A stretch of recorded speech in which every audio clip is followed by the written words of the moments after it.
Are live with our 223rd episode of Absolute AppSec. I'm wondering now that I put that in if that is correct or if it's 223 is what we're at. I'm your host, Seth Law, at Seth Law on X or Mastodon, or take your pick, right? GitHub, that's what I'm going to stick with. At Seth Law on GitHub, since that's code related, joined by a very special co-host today, Logikill, otherwise known as, well, whatever you want to go by today, Stefan. You can choose, right? Logi, Stefan, Logi, yeah. My wife hates whatever it is. Stefan, Stephen. She doesn't like that? Is that what you're saying? No, it's like, your name is Stefan. Stefan. Yes, that is traditionally what we, yeah. I'm going to stick with Logi. That works best Logi. In my brain. Logi works right? Well. Logi works well. So Ken is out today, as you can obviously see, is by way of announcements. We don't have a ton that's coming up right now, all things considered. I know, like, we're kind of into Q4, right? So yeah, that's basically where I'm at, is trying to get, all the client work done and get everything wrapped up for the end of the year. I know everyone was just at AppSec, Global AppSec DC, or whatever they call those conferences nowadays. I haven't heard a ton come out of that as far as like differences, but I do know that there were just elections for OWASP, so we'll see if things start to change over there. I know we've got a couple of articles, Logi, that we wanted to talk about, specifically around privacy stuff. I know we've kind of beaten the AI dead horse a fair bit over the last little hype cycle, but I don't know, what were your thoughts, right? Like, and maybe like, given that OWASP just had that conference, I'd be interested to hear what your thoughts are on this kind of split that we're seeing between SSF and OWASP. So the Software Foundation, or the Open Secure Software Foundation, whatever. There's actually two, right? They come out of Linux Foundation back. Yeah. So there's the there's SSP, which is the software secure software project, and then there's the Open Software Security Foundation.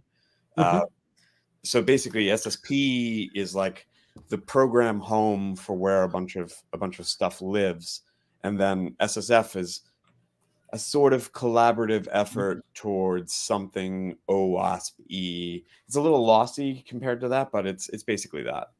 Okay. So, like, the biggest thing that I've got there is with, I think Zap, right, is, I guess that's it, right? It's going to the Software Security Project, as opposed to OWASP. Yep. Which does feel a little bit like a slap in the face to OWASP, at least watching it happen from the outside, because that's been one of those flagship projects that they've jumped on for years, right? It's been associated with OWASP. Initially it wasn't, but for, how many years? It's got to be at least a decade at this point, if not longer. Yeah. The aside of the folks who run Zap and whatnot, I think a lot of issues with that OWASP has been having has been around direction, and we talked about this in Slack, right? A lot of OWASP doesn't know what it wants to be, and it's sort of a heady mix of like, is this a professional conference and a professional organization that sort of sets standards across the board, or is this like a neat hacker meetup where people get together and they talk about web AppSec and they talk about other things there, and they do cool small projects together. For example, up until probably 2 or 3 years ago, and I'm sure you can still find references, there's a lot of things in OWASP that's still referenced ISAPI. Yep. The ISAPI project has been dead for years. For folks who haven't seen it, it's the Enterprise Security API. It's pretty dead, I think is the easiest way of saying it. And, OWASP has had a tendency to fund projects that were maybe not aligned with the vision, right? And then allow projects like Zap and the top tens, various top tens, flounder.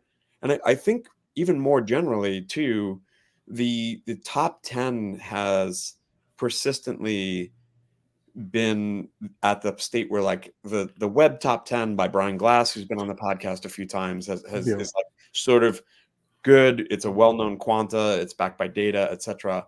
And then you have this like mishmash of weird other top tens that are like of dubious quality. They may have different implementations behind them, they may have different people behind them, and it's very difficult for folks to look at the top 10 and decide this is like these are all collectively useful for me. Like the LLM top 10 is for LLM implementers. Yeah. Now, if you're looking to implement LLM, obviously it's great, but the vast majority of people who look at an OWASP top 10 LLM are almost certainly going to be consuming LLM services. And so it it's sort of a missed opportunity to help a larger community in one that's like more focused, more niche there, you know? Hmm. Yeah. I don't know. Like, and I always go back to like the OWASP Top 10 was the initial project that really launched OWASP as far as right, like, hey, it made it a a very public thing. There were quite a few people that jumped on board. At least there were some attempts in the early days to actually query people and build a top 10 based on some data using polling and other things, and that's where a lot of these other ones that pop up, right, whether it be API or IoT. And I'm not like, I haven't looked into any of these, right, from a data analytics perspective, but my feel is a lot of times that they're just like, hey, here's the top 10 things you should worry about, right? Like, I wrote an article and now it's an OWASP top 10 project, as opposed to, hey, I went out to a bunch of people that actually are building APIs or building IoT devices, and we sat down and had at least came to some consensus. And so they're very driven by a specific person, a specific organization. And I mean, that's part of the problem we got into with the OWASP Top 10 as it was, is that it became less of an industry thing, and it felt, even if it wasn't, it felt like it was being dictated to by specific organizations that had a vested interest in what those top 10 items were. And so you got to kind of take it with a grain of salt, depending on which project that you're looking at. So I go back and forth, because I do value what OWASP brings to the table, and what they've done over the last 20 years has been pretty amazing. But it's a loose conglomeration of these regional organizations and groups that actually come together and do some things. And so it's just a hard, I'm sure it's wrangling cats, right, from a Mhm. from an executive management perspective. And the change in that executive management and in the board causes all sorts of uh, transition problems and focus problems, depending on who's actually there. I mean, any large organization is going to have that sort of issue. But I don't know whether or not OpenSSF or software security project is really going to do that much of a better job with those same sorts of Well, projects, right?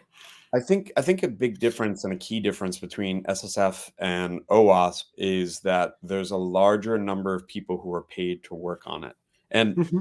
they're not paid by the foundation itself. So at similar to like how CNCF works and how other Linux foundations work. And for those who don't know, the Linux Foundation started with just Linux, and they have a few top level projects, but now there's sort of like an incubator for foundations. Hmm. So Okay. CNCF came out of Linux Foundation, and there's a whole bunch of other weird little foundations, and they do all sorts of things. Some of them are great, some of them are very well staffed, some of them are sort of like OWASP, right? Like they're just sort of like a fleeting idea, like the critical infrastructure project foundation. Uh, it has some very neat ideas, but maybe not as much attention applied to it, right? But when you look at OpenSSF, there's at least folks who are like dedicated to working on it. They're paid. They maybe have some percentage of their time as part of it. I think the drawback to that is it's an expensive organization to join. So Uh-huh. if you like, if Redpoint wanted to hop in and do some stuff with OWASP, the barrier to entry would be who could you convince to do a bunch of work at OWASP and then get it listed as a project. And it's pretty easy. Whereas with these little foundations that come out of LF, like if you look at the like member tiers, it's expensive. It's not cheap to get involved, and it's not easy to get involved with a project and or to ship a new project. And at the end of the day, it's more like a consortium than a foundation. Yeah. You know, it's which is fine, but it's a very different type of organization. Yeah. Well, and I mean, part of me understands because if you are going to put the backing into one of those projects, you don't necessarily want it to stagnate. Um, and OWASP, I mean, OWASP has suffered from that, right? We've seen how many of the different projects that are like, they got started, somebody was interested, and then whatever it is, they moved on. I mean, like most open source software in general, right? Like, Yep. there's only a handful, or there's a few from a percentage perspective projects that actually are successful and actively developed, whereas most things get thrown up on GitHub or whatever, and then yeah, there might be 6 months of activity, and then after that it drops off. So OWASP has struggled there. So part of me understands creating that barrier to entry, because it means, okay, we're able to actually support this ongoing, right? Like we're looking for people that are actually invested in continuing this support over the long term, in order to actually spin up some of those projects. But Yeah, it'll certainly be interesting. Simon was at Mozilla for a long time, doing Zap support, and I think folks didn't realize that the way that Zap was supported was basically Simon was at OWASP. I mean, was at Mozilla. Mozilla was sort of using it internally. That's where like some of the headless features came from and whatnot. yeah, And it certainly worked, but I think it's much more transparent and much easier if Simon is just at some foundation that pays him money to work on it. yeah, Um, but it is a shame, OWASP has had a lot of mismanagement. They've had a lot of missteps. Um, and I think it's getting harder and harder to show that the organization has value. And I say that as someone who, who's worked with Andrew Vanderstock and worked with a bunch of folks at OWASP, including Brian Glass, quite a bit. So I'm not saying this to sort of besmirch the organization. It's just there has been a lot there, and I hope it can recover, but it's definitely not an easy road forward. yeah, yep. I mean, I'm hoping that there's going to be some of those changes and kind of a refocus on what they do, because it did feel like with Brian and team taking over OS Top 10, making it a lot more public, and the whole process by which they were going through deciding what that was, it definitely gave more trust to the organization. Uh, but it's like that focus problem that we run into, that I'm hoping that they can solidify some of that down. And right, like, yeah, it's great that they have the global AppSec conferences and they've got the different projects that they support, but everything under the sun doesn't need to be an OWASP project, right? Well, it's funny too. I think even deeper than that though, like one of the OWASP projects that I opened a bunch of issues for was the I forget what they called it. It was like the Secure Go. It had Mhm. some like OWASP name, but it basically was like a Secure Go standard. And looking through, and this was right around the time that I had done the work for the CNCF, like auditing Kubernetes and whatnot. So, I was auditing Go code all the time. I saw common patterns of what folks would mess up, including at orgs like Google. And I looked at the Secure Go book, and it was a lot of the recommendations for better things were things that we would flag as findings. So, for example, parsing integers referenced using A to I, but A to I has all sorts of edge cases in Go that you shouldn't use it for. And in fact, a number of findings from the Kubernetes report stemmed from A to I. And it was all the way down through to things like MD5 being listed as a cryptographic hash function. Now, it's a hashing function. You can use it for under certain circumstances, but it's not cryptographically secure. And so a lot of the recommendations were just like things that if you maybe had some direction and you had some standards about, wouldn't have landed in the book that was supposed to be how do you fix Go code, Yeah. But it was someone's basic passion project, and they put together, several hundred pages of this documentation. And maybe with some guidance, they would have gotten a little bit further along without some of the issues that are there. And I'm not trying to besmirch the book. They've done some great work on it, but it maybe would have been avoided if there was a top level, like, Go's this new upcoming thing. We should have some guidance around Go, take our algorithmic advice and our integer advice and, IVOE advice and turn it into a Go book. Yeah. Well, and it kind of goes back to that feeling that I get with a lot of those OWASP projects, is that it feels like a blog post that maybe has a little bit more effort and time that's been put into it, but doesn't necessarily have the support, or they haven't pulled in the experts. They haven't tried to do like a full formal review process or anything like that before they actually post it, right? And that's not to say there's not value there that comes from that, especially as other people are looking into it. But then it also becomes, okay, it might be a step better than Stack Overflow question answer, but you're getting the same sort of detail back out of it, right? Yeah, and it's interesting to compare to other organizations that, like you and I were talking about CVSS4 earlier, and it's interesting to compare with other organizations who are like trying to reinvent themselves or trying to work on foundational tools that they release. First has CVSS that they've released. They've recently released, well, not recently, but they released a TLP, traffic light protocol version 2.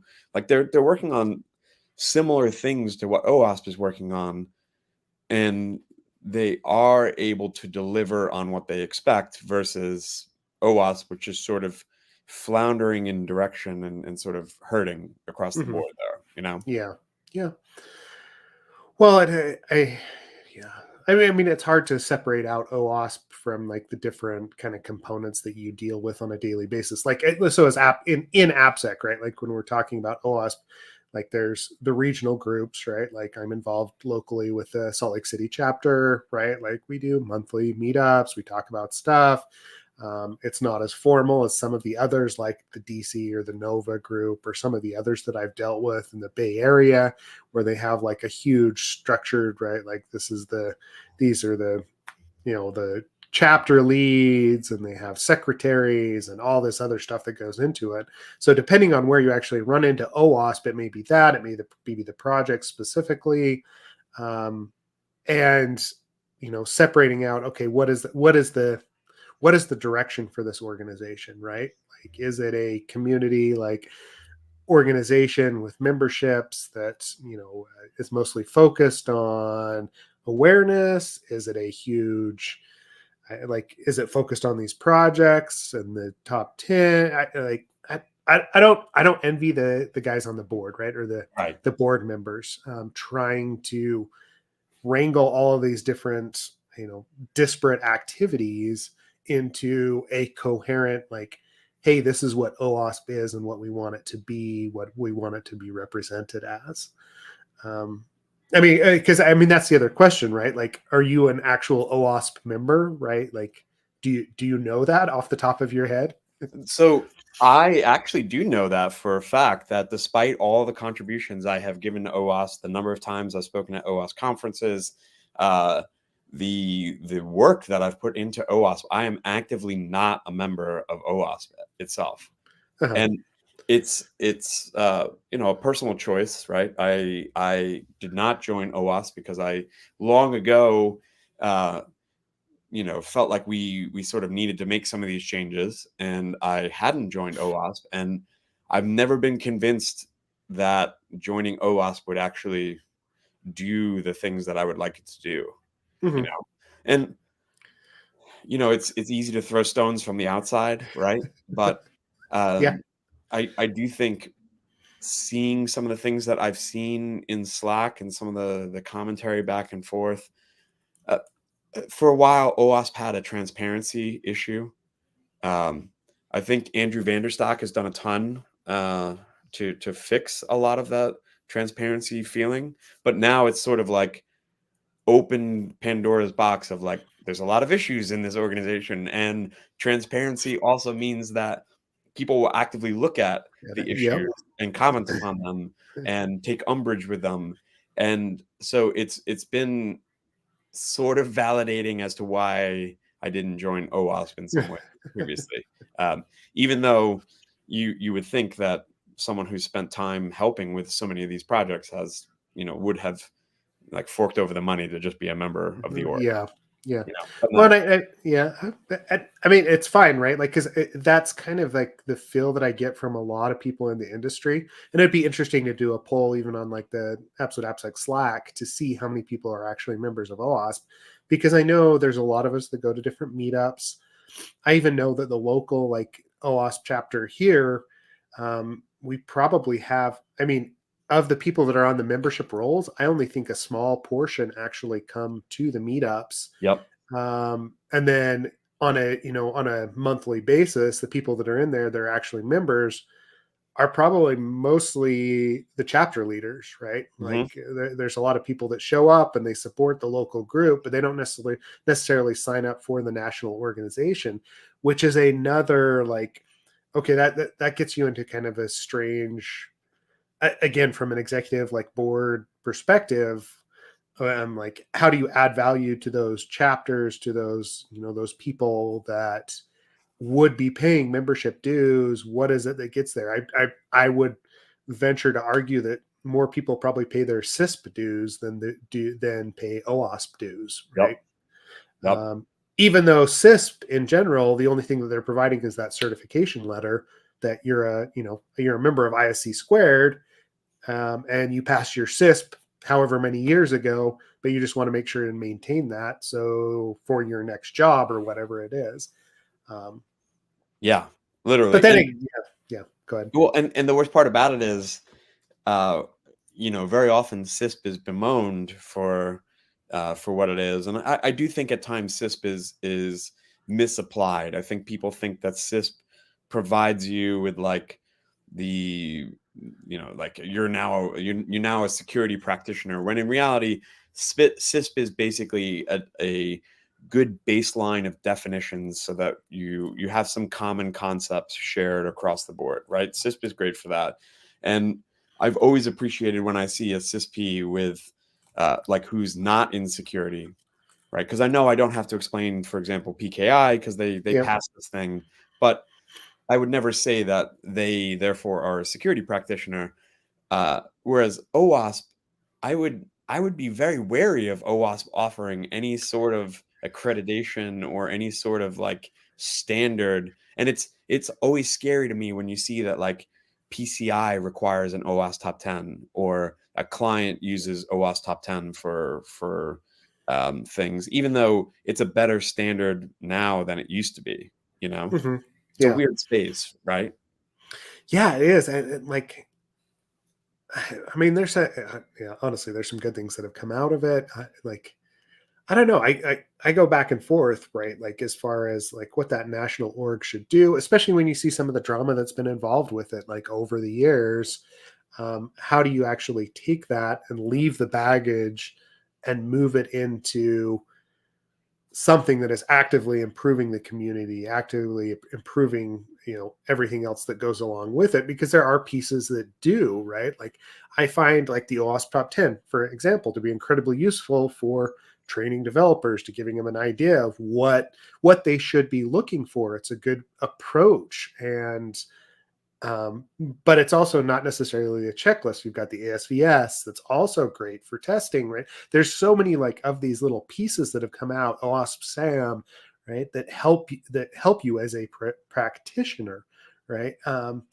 But the level of just lack of focus, I guess, or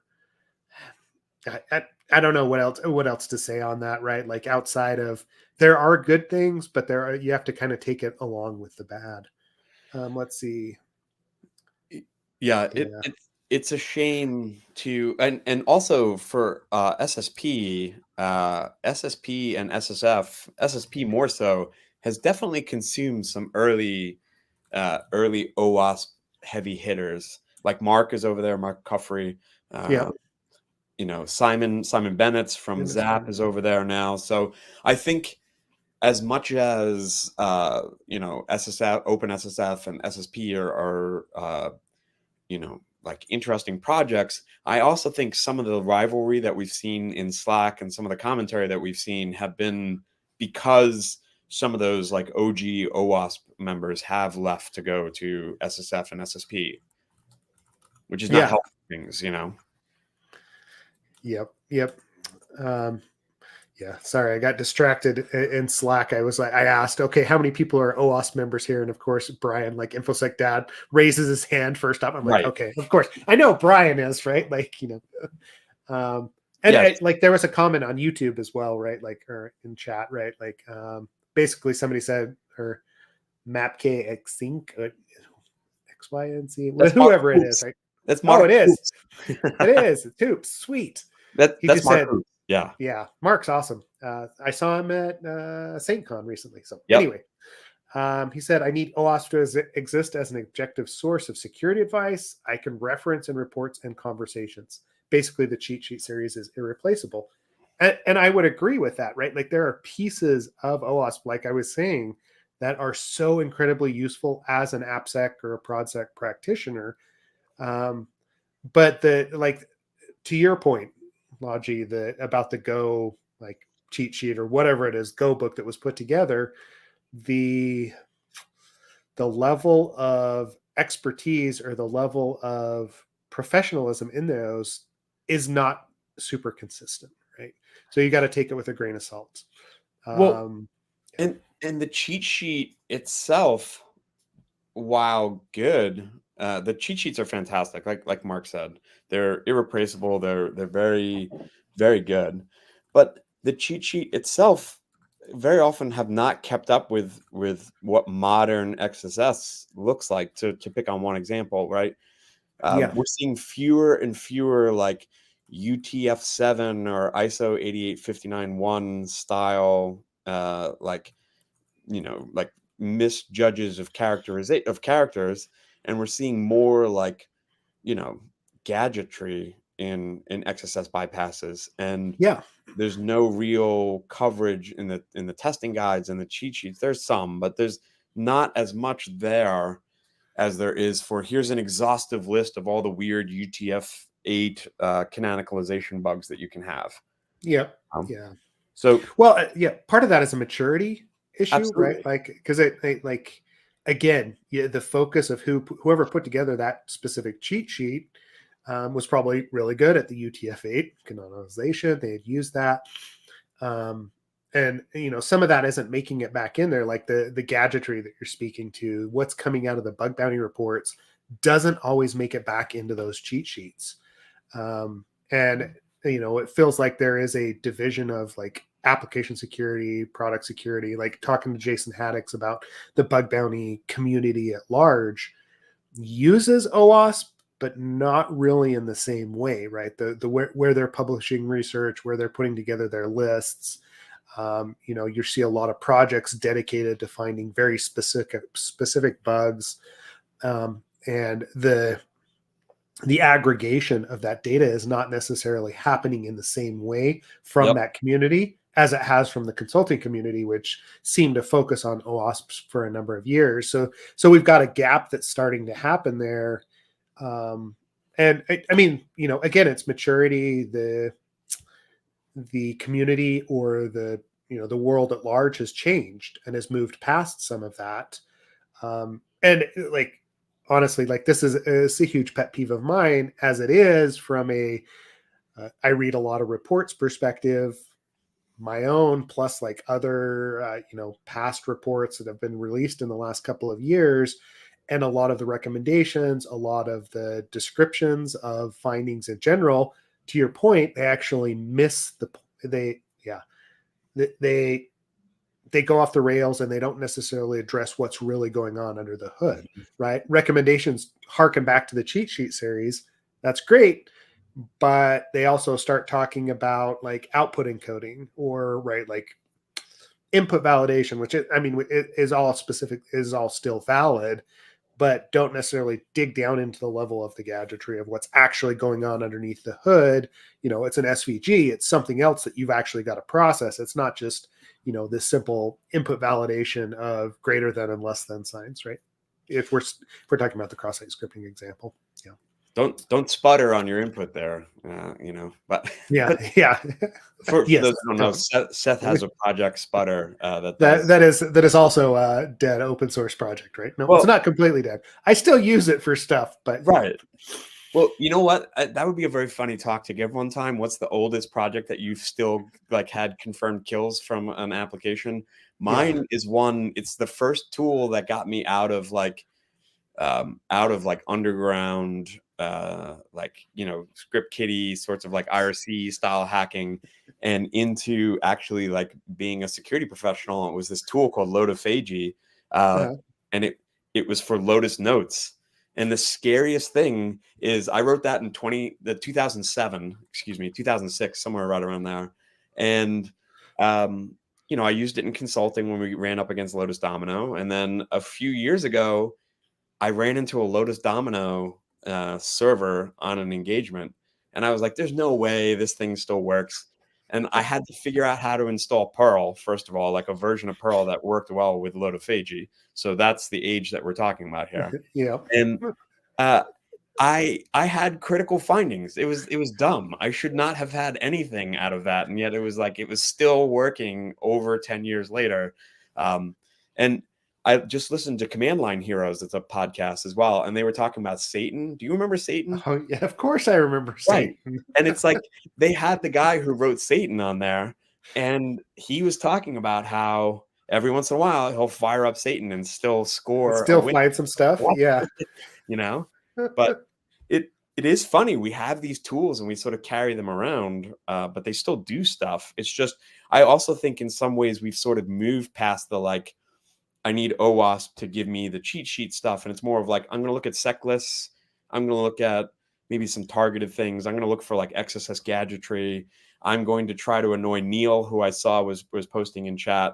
I'm going to see if there's any like, CSP issues that I can use, or any gadgets that I can string together, and less of the like, oh, you assume that I was sending you, US ASCII, but I sent you UTF-7 and haha, now I have XSS.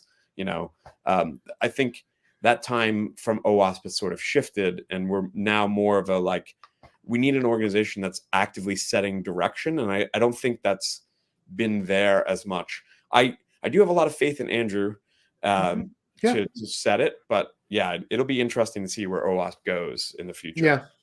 Well, and I mean, it's also like Andrew plus the board, right? Like, Andrew is leading things up, but he also has to have the support of those other people and supportive members. Sorry. Brian is jumping into chat now too. OWASP can't seem to decide what they want to be. And this is, yes, Brian, I'm with you on this. And, we should probably have you on if we're having an OWASP discussion, which apparently that's what we're doing today, Logi. Small parts have been fundamental impacts on the industry. Top 10, SAM, cheat sheets, ASVS, ModSec, and a few others, but most of it doesn't. Yep, there's the flagship, plus a few others that are really good. I just don't know what else to really go into there, right? Like I want to see it succeed, but it's going to take some direction shifts. I'd almost prefer a a style of like what Brian has been bringing to the OWASP top 10, right? Or what MITRE brings to the CWE top 25, right? Yeah.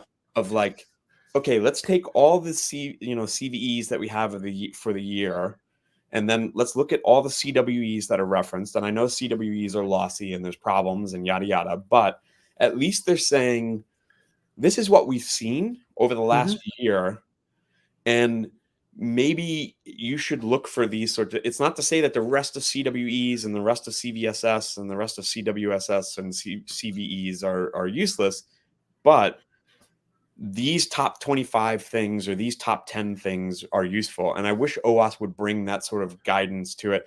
Like, for example, it would be useful to have a whole privacy section in Yeah. OWASP. NIST has added it to 853 with Rev 5. And I'd like to see privacy added. And I think CVSS even started categorizing some of those sorts of things in 4.0. And it's sort of time for OWASP to sort of look around, take a data-driven approach, and say, "This is where we're going." We're blessing it from the top end here. Yeah. Yeah. And I do agree with you, Brian. Like, there's enough structure for that to happen, but I think the org has never actually had a top-down approach. As much as people used to bemoan the fact that, Dave Wickers and Jeff Williams Mhm. and Mark and others had too much influence on OWASP, I think we've also sort of gotten to a point where we need those sorts of folks to, and not to say Jeff Williams should come talk Come about save content, us. Yeah. but we do need folks like Brian and others to sort of step up, and we sort of need a diversity of voices as well in there. We need folks who are consultants who work in product orgs, whatever, to say it, because previously it was like OWASP was, Aspect and Sonatype, who came Mhm. from Aspect, and a few other people. And now we sort of need to get away from that. I mean, even if you look at the board now, there's at least one person who worked at Aspect Security on the current board. Yeah. You know, Yeah. I mean, you're probably not going to get away from that. The diversity is going to be an issue. Him say, like Brian saying, a large part is that OWASP is not being supported by an industry that is benefiting. yep, Yeah, I mean that's where the foundation stuff on the Linux Foundation side of things, like building that sort of industry support before starting the foundation or charging for it or whatever it is. Um, but changing the model every couple of years is also detrimental, right, to building the organization. You got to choose what you're going to be and then be that, as opposed to trying to switch focus so often. yeah, and I think part of it is OWASP tried to get itself out there, and previously it used to be supported by a consultancy was getting paid when someone came and looked for the folks who wrote it and saw that they could just get Aspect, whereas now it's much more diffuse. And I think Hmm. people we sort of do need to switch around and say, if you want to have OWASP top 10 in the PCI standard, PCI should probably be coordinating with us. There should be some maybe money changed, or you should be supporting part of it, or something in Yeah. between, rather than just like, hey, guy with Excel and too much data, go figure out how the OWASP top 10 should be put together. Yeah. Yep. Yep. That I mean that would make sense, right? Like, yeah, you want to include OWASP top 10 in your compliance standard. Great. That means that you are supporting us financially in some way, right? Like whatever that looks like, in kind, development effort, like however that is. Data back in, right? Like I know Brian's always asking for more data. But yeah, I mean that would make sense to me. But we'll see where they go, right? Obviously, like I'm small fish in that world as far as like, yeah, we talk about it, but realistically, I'm usually only involved at meetups and like in very specific aspects, as opposed to Brian, some of the other people that we've had on that I know are more like running some of these flagship projects. Yeah, and also I think over time, it would be nice, and I know this likely won't happen, but it would be nice if we didn't duplicate the effort and sort of like a Linux Foundation takeover of OWASP and sort of a combination of projects there. That would help a ton. But Hmm.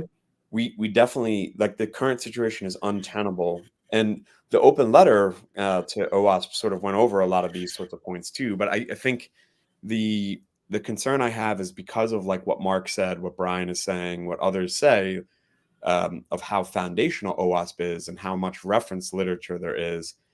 I think it would be a shame if it sort of just became a shadow of itself and just, sort of Yeah. petered out after a while with like some GitHub commits. Yeah. Yeah, because there is a lot of good stuff that is going on and needs to continue to go on, right? Like OWASP top 10 goes away, or SAM or something like that. It has a detrimental effect to the industry at large because we have to find something else. Can we turn to, the SANS top 25? Like it's got a kind of a different bent to it.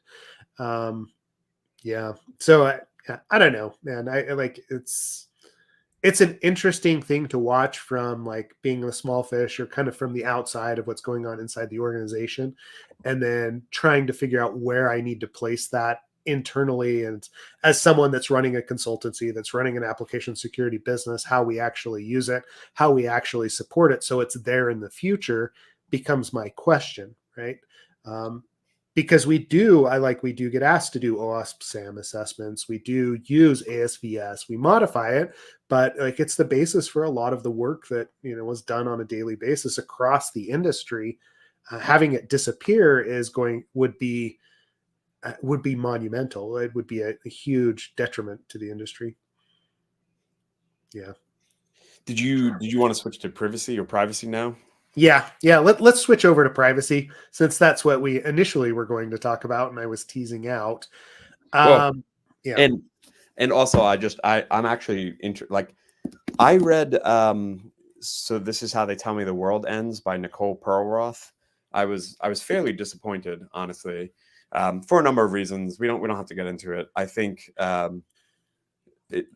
that book was disappointing in a number of ways. But Kashmir Hill, uh, who's also a New York Times correspondent, wrote "Your Face Belongs to Us." Um, she is also a New York Times correspondent, and she broke the news on Clearview AI, um, which was great. I'm a good portion of the way through the book, a little over halfway. Yeah. Uh, more than halfway of actual text, but about halfway without all the references and stuff. And I've marked it up quite a bit in here, Yeah. um, as I usually do. But Uh-huh. I absolutely fantastic book, incredibly depressing, incredibly depressing. Like, Okay, so why is that? Like, like? So, first of all, give us an overview. Like, it's about Clearview AI, right? yep. Like, give us an overview of what the book actually is addressing there. So the book goes into detail about the not necessarily the how, but the why of Clearview, Okay. and some of the characters behind it. So the who and the why is sort of covered much more, and there's some discussion of like how they did some of these things, but that's not really the interesting parts of the book. I think most people, if you want to look up like how facial recognition works, and you can look up Bayesian image processing and hard transforms and OpenCV and OpenFace and all these sorts of libraries. You those are all there and for the taking. What I thought was interesting was the sort of the characters behind it, and how odious some of those characters are. So Okay. uh, there's some folks who are aligned with a specific previous former president. Uh, and there are some folks who it sort of came out of that community, and that's how they met, that's how they started operating. But I think even more interesting to me was the fact that they basically scraped together this like monstrous pipeline of 3 to 6 billion images of Mhm. people's faces from Facebook, from broken APIs, from Venmo. Venmo was a huge data source for them initially because it tied you to a purchase, to a location, to an avatar if you posted your photo. And so they had all of this information, and they basically just scraped. And they definitely paid some shady characters to sort of scrape data and tell them where they got it from. Mhm. So it's very interesting to see. And the depressing part about it is not only was all of this possible, but there's very little that could be done unless you go ahead and remove your face from every single thing that you can. Mhm. Like you never appear on a podcast Yeah. with your real Don't name. don't do this. Yeah. Right, right. Yeah. And it's interesting because you know, the author goes through all of what she discovered, the characters behind it, the lack of regulation in the space, and basically how they got away. It's more of a like almost a heist. It's like how they got away with it. But they Okay. also talk about some of the biases that you see in AI and some of the biases that you see in training sets. For example, if you train on mugshots, you may get a specific segment of the population more frequently than others. So then your AI will be biased towards, you know, criminality in one class Yep. of folks. We've talked about that previously, but there actually is she talks about an arrest that was made because the AI flagged a person as a criminal, and they had in no way, shape, or form been there, and all of that other evidence, like wasn't in the area, had never shopped there, never purchased anything, etc., didn't actually look like the person. But none of that was taken into account when he was hauled downtown. Yeah. Yeah. I mean, that's oof. Yeah, that's it. It's been an issue for a while. This is always the like I don't know, like I think we've talked about this before, the ability to actually gather data in the public sphere. They've just actually taken it and run with, okay, what can we use this for that may or may not be a moral use of the data, right? Hmm. And I think, you know, do they get into that, like trying to address, like, hey, it is like you're in the public sphere. There's no expectation of privacy when you do put this out publicly, right? So, of course, someone can take that data and train an AI on it. Um, but whether or not that's something that they should be allowed to do, is that like, are they getting to the legal aspects of that? How does that actually, you know, roll out in the book? Yeah, so they've actually they go over, like Illinois has like a bioinformatics like privacy legislation. Hmm. Um and so they go over like uh I believe it's Illinois' law is actually the only one with teeth. So the only one that allows you, the user, to sue for your biometrics being used without your permission first. And all of the other laws that exist don't really give the end user any teeth to sue. And it has actually led a number of organizations um, to not release facial recognition software because uh, you know that like Illinois law allows them to sue for Okay. yeah, for impact. But I think that's the sad part about it too. There's a number of times where policymakers and lawmakers on Capitol Hill and the political will was all behind it, and then something occurred. Like, for example, they talked about the Snooper Bowl. Only old people will remember this, but um, there was a Super Bowl way back when where they started to roll out like facial recognition software. They were going to track criminals who were at the Super Bowl, and um, it was wholly ineffective. It was like not very good. I don't think it recognized a single person in the crowd, right? Mm. So it was like Yeah. it just invaded everyone's privacy. Um, but there was going to be a crackdown, and then 9/11 happened, and everyone wanted facial recognition software, even if we admitted that it wasn't good enough or up to snuff currently. And so Yeah. she sort of talks about the tragedy that happens so frequently with these sorts of things, where you know, like we could have had better, but we didn't because of something that occurred. Yeah. Yeah. I mean, yeah. Oh, privacy. How do I want to say this? Privacy in general is it sometimes at odds to security and safety, right? Like, um, and that trade-off that people are willing to give to be okay, I'll give up my data or I'll give up my biometrics in order to actually get through. And honestly, like I'm guilty of this as well, right? Like going through the airport and being able to get through security quicker, right? Yeah, I'm more than willing.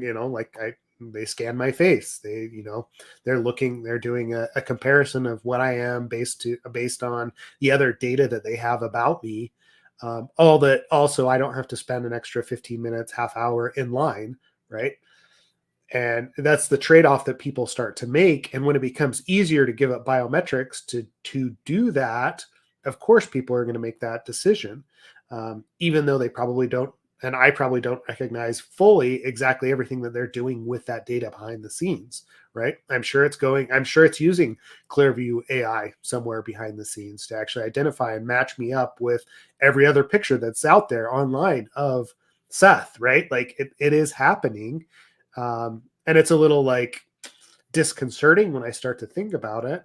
But at the same time, right, man, like it just get me through that damn security line, right? Like that's the feel that I've got when you're traveling so much, right?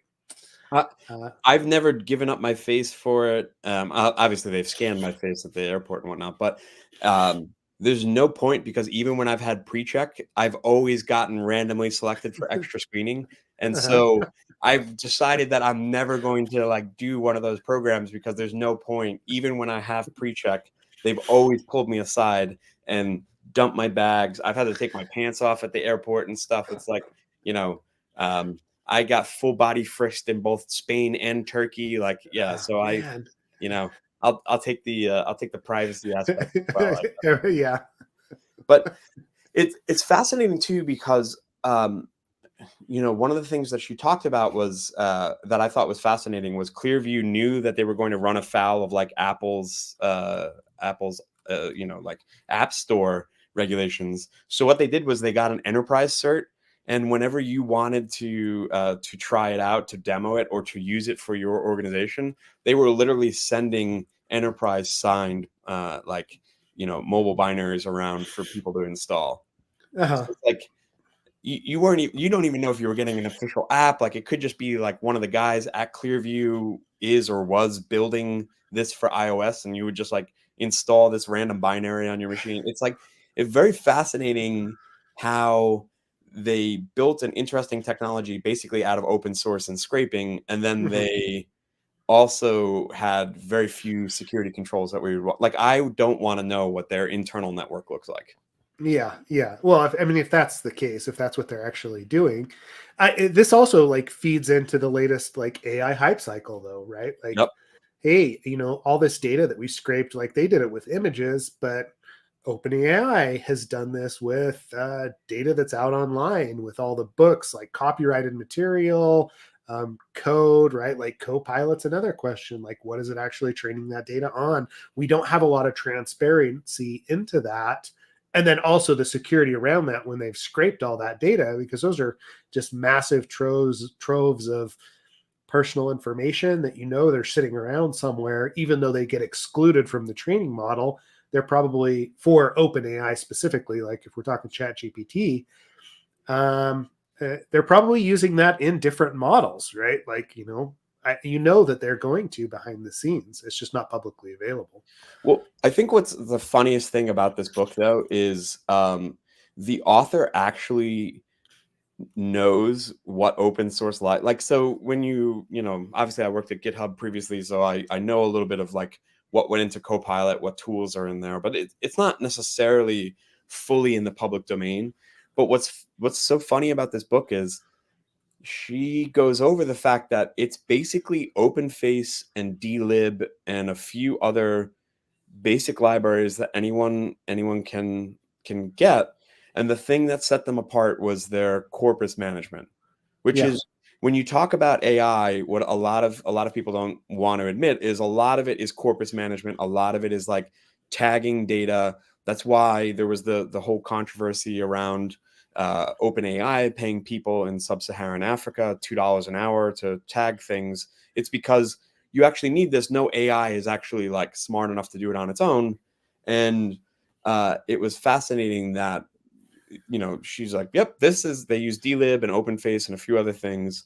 And basically their secret sauce is that they stole a bunch of data from scraping the web for stuff. And then they had a better method of scraping and curating that process than others do. Uh-huh. Yeah. Previously legal, but they have a better one than other people. Mm-hmm. Yeah. You know? Yeah. I mean, you know, overall from a software development, like life cycle perspective, like actually building out like machine learning algorithms, that's what it's all about, right? Like when you start talking to investors, they're like, well, could somebody duplicate this? And they're like, well, as long as they can get the same data, they would have the same results, because the way that we train these AIs is pretty it's a known secret, right? Mm-hmm. Mm-hmm. Yeah. Well, and one of the things that the author also talks about is that Ton Tat, he's one the main like programmer behind OpenAI. I mean, behind Clearview, and the author was talking about how this guy, he's not an AI guy. He knows how some of this works, and basically he had a PhD student that joined and did the like initial lift, and then he would just like email open source maintainers and email professors, ask them a bunch of questions, and it's like, that's the sort of double-edged sword of open source, is like you very often you don't know what you're supporting with releasing open source software. And this guy was just basically going around and asking people questions, and if they responded, he would like use that information to build it. Like there wasn't a like plan per se to sell a security service. They just thought it was like they could cobble together something neat off of scraping, and that was it. And it's like, it's wild how far they got. Yeah, it is, right? Like it also like we tend to utilize that same sort of information, right? Like when we're searching for bugs, we're looking for vulnerabilities, we're doing other things, being able to scrape, being able to understand how that actually happens, how you can siphon that information into your like AI, into your product, into your algorithms, is the basis of most of the software, most of those SaaS platforms that are out there. So it's not overly surprising. It's just the way that they've actually taken and used that data. I do want to be aware, like we've already gone for an hour, right? Of course, right? I know you've got a hard stop. Apology. Do you have any like, I don't know, like how do we put a bow on this today? OWASP, good things, right? Like AI, be scared. I don't know. Like, how do you want to put a bow on what we talked about today? Well, I thought it was interesting. I'll end with this. What if officers started inappropriately searching for people who hadn't done anything criminal? Someone who said something nasty to them, a protester against police brutality, or even a pretty woman at a bar. And basically goes on to say that they had no answer for any of those things. Yeah. And they sort of built them on the fly later, sort of. Mm-hmm. So yeah, that's the bow I would put on Clearview is like, and a lot of these sort of AI projects is like, we have no idea what's backing this, and it's pretty horrifying, but great book. Okay. Yeah. Well, it's on my list, right? Like, so yeah, I'm sure we'll talk more about it. Appreciate you jumping on today. Just having a good discussion about OWASP and all things OWASP. Appreciate Brian, Neil, everybody else jumping in as well. Have some comments. I'm sure Ken will be back next week. We've got guests that are coming up. There's quite a few that we're pretty excited about.